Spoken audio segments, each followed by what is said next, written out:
John Henry and the Modern Creative. Man versus the machine is the new debate, and in my circles, the debate is significant. I'm talking AI and its new role in creating art. I've seen great arguments made on all sides, and I'm not entirely sure where I stand at this time, if I'm honest. You've seen it. All of your friends posting those illustrated selfies and the like. I found a few I did on one of the free apps that I thought actually looked like me, complete with forehead and mouth wrinkles, the lighter patches on the wings of my hair. It made them gold rather than gray, mind you, and the one eye I always close slightly more than the other. None of them really captured me, though. I'm generally known as a smiley, approachable person.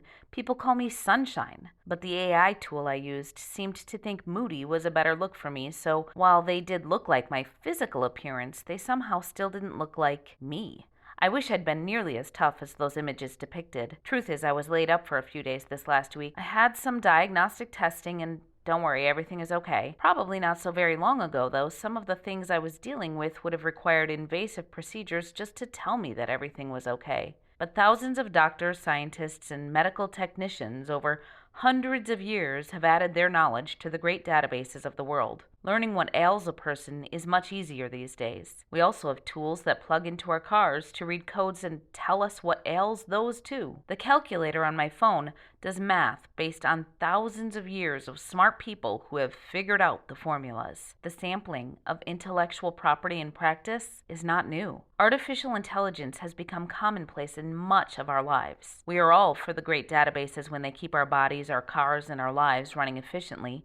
Nobody is filling our social media feeds with protests of the doctors, mechanics, or mathematicians using the diagnostic tools that sample the intellectual knowledge and practical applications of generations of educated and experienced professionals from those fields. Until recently, creatives have been relatively sheltered from the meddlesome computers that run our lives. I think it began in music long before some of the other mediums of art felt the digital arm reach into their lives. Maybe some of you remember the classic sampling of Ross on Friends playing the keyboard. I play a digital drum, badly mind you. I haven't practiced in ages, but I play it. It has 999 sounds. I know 5 of them. It can create sounds of instruments that I don't even know exist. Somewhere in the world, a musician played a sound that this machine now knows how to create, and it chooses to create those sounds in a very specific way that it came to by sampling recordings of many people playing that sound. My husband has pedal boards for his guitars too. A lot of the sounds that the pedal boards create were originally made by hand by the great Les Paul. How he managed to make his guitar do some of those insane things without a machine is beyond me, but he did. That's the kind of musical genius he was. And most of the crazy trick playing and effects that are common with guitarists today can be traced back to that Wizard of Waukesha as he was known. But now, AI has come for our words and our visual art. My friend and fellow author and artist, Dennis Vogan, who wrote Cold, Flip, and more titles that you can find on Amazon, recently added to the AI conversation on Facebook. He talked about the fact that as a writer of human words, AI should not terrify us. If anything, it just strengthens our resolve on what art is and what art should be. How a lot of the writing in the world is already bad because it's not original. Anyone could have written those things because they're all based on tropes and nothing special. And that's the way it's always been, and that AI is the same thing. He talks about how he wants writers to sit down with their notebook or at a typewriter or a screen and say, I want to say something that nobody else, human or otherwise, could say, and then we say it uncompromised, furiously, and compassionately, and that we do what technology cannot.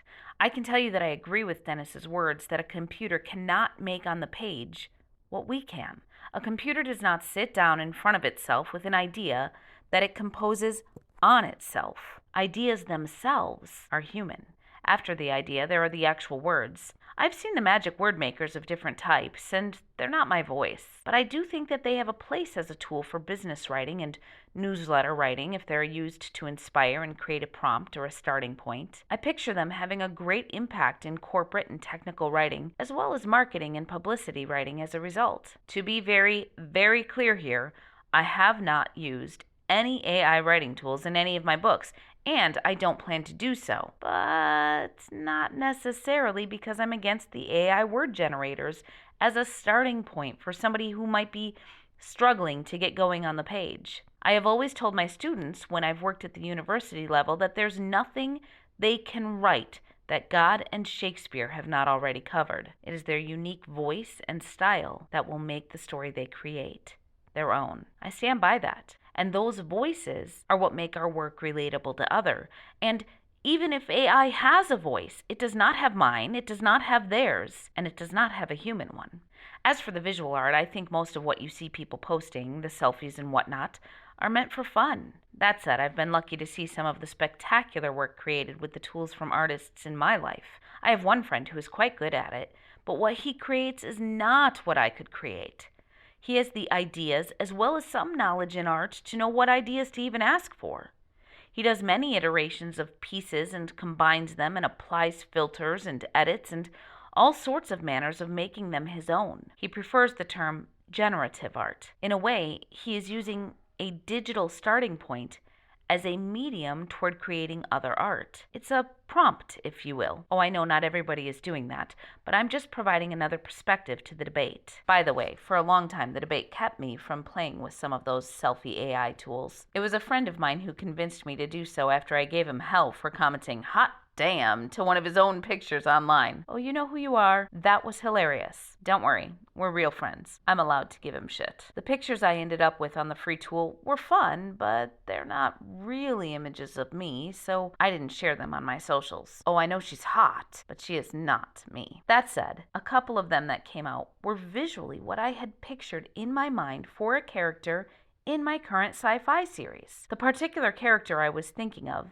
Kate, is one who looks like me, minus 20 years and tougher than my own appearance. That was always my intention for her physical look. The book is already written. At Fault came out in April of last year, so it's not like this AI art changed my original concept. However, a new edition of the book will be coming out with added art when the second book releases, and that art is being created now. I was able to forward those images to my actual on-retainer artist as an idea. My artist, Cass Mayhall, with these as inspiration, is creating their art with other mediums, and the images were merely a concept to share, much as I often share cover images I like with the paid professional artists I use to create my book covers. In talking about this whole AI conversation yesterday, I thought of the folk tale of John Henry. He was the steel driver who worked to lay the railroad tracks, drive the ties, and when the machinated steel drivers came along, he wanted to prove that the machines could not do the job as well as him. There was a contest on who could drive the most railroad ties in a certain amount of time, and he won, and then promptly died. He killed himself, making a point that humans were better. He didn't change the fact that there was a machinated steel driver. The machine did not go away, and men continued to work on the railroad alongside those machines. I find that tools, whether they are in music, in writing, or in visual art, are just tools. Like any tool that has ever been created in the history of mankind, those tools, those machines, can be used for good or bad. And like it or not, the machines are here. I'm not up for pulling a John Henry and killing myself to prove my worth. There is room for both of us in this world. Regardless of my opinion on the matter, this new reality is a fact with which I must live. So I choose to work alongside it. Hey, look at that. I guess I did come to a position after all. Create on, my friends. After all, the machines are farming for more material. Be gloriously human.